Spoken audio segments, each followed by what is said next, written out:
খাইলে খা না খাইলে নাই, আজান দিলাম মুখ, গাড়িয়ার ঘরে গাড়িয়া।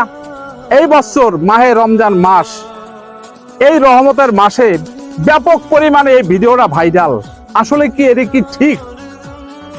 এটা হচ্ছে এক মুরব্বী মুয়াজ্জেম সাহেব, উনি আজান দেয় ফজরের সময়। ওই ভিডিওটা করে একজনে নিয়ে আসছে, আসার পরে ওই ভিডিওটার সাথে আর এক মুরব্বী ভয়েস মিলেছে। ওই মুরব্বী যে আজান দেছে মুয়াজ্জেম সাহেব, তার কিন্তু দোষ না। দোষ মূলত আমি মনে করি যে এই ভয়েসটা মিলাইছে মুরব্বীর মতন কণ্ঠ, তার দোষ।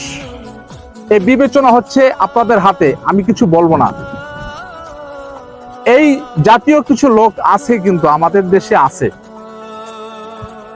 বিষয় হচ্ছে আপনি একজন মুরব্বী মানুষ, এই রমজান মাসের উদ্দেশ্য নিয়ে একটা ভয়েস মিলিয়া পুরো একটা দেশের ভিতর একটা যে আলোড়ন সৃষ্টি করছেন, এটা চরম একটা অন্যায় করছেন। আমি মনে করি ঠিক করেন নাই।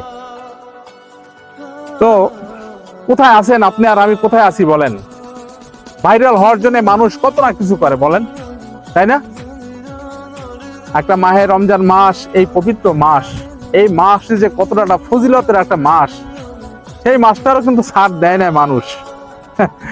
দেখছেন, এই রমজান মাস আসলেই ওই ভিডিওটা কিন্তু ভাইরাল হয়ে যায়, বেশি ব্যাপকভাবে ভাইরাল হয় এবং মানুষের কিছু সংখ্যক মানুষের কাছে খুব জনপ্রিয় ওই ভিডিওটা।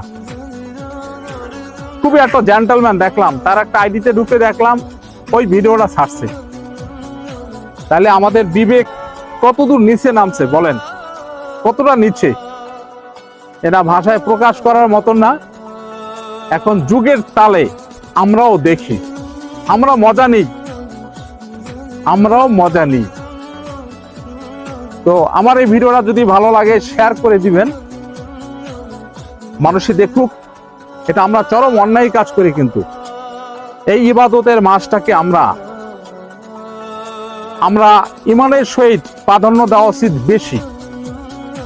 অন্যায় কাজ, দুর্নীতি, তারপরে অপপ্রচার, মিথ্যা বলা, এই কাজগুলো থেকে দূরে থাকা উচিত, ন্যায়ের পথে থাকা উচিত। আর সেখানে আমরা কি করতেছি? যে কোনো একটা জিনিস নিয়ে আরো বেশি মাথাই বেশি। আর সাধারণ মানুষ ওইটা দেখে আরো আনন্দ পায়, আর তারাও ওই তালে তালে নাচে। ঠিক না? আমি মনে করি এটা আসলে খুবই ভুল কাজ। কখনো এই ধরনের এই মাহে রমজান মাস আসলে কখনো এই কাজটা করবেন না।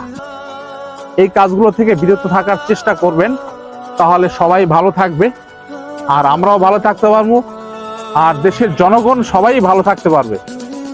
এই কাজগুলো করা যাবে না। সবাই ভালো থাকবেন, আর কথাবার্তা যদি ভুল ত্রুটি হয়ে থাকে ক্ষমা সুন্দর দৃষ্টিতে দেখবেন। আল্লাহ হাফেজ, আসসালামু আলাইকুম।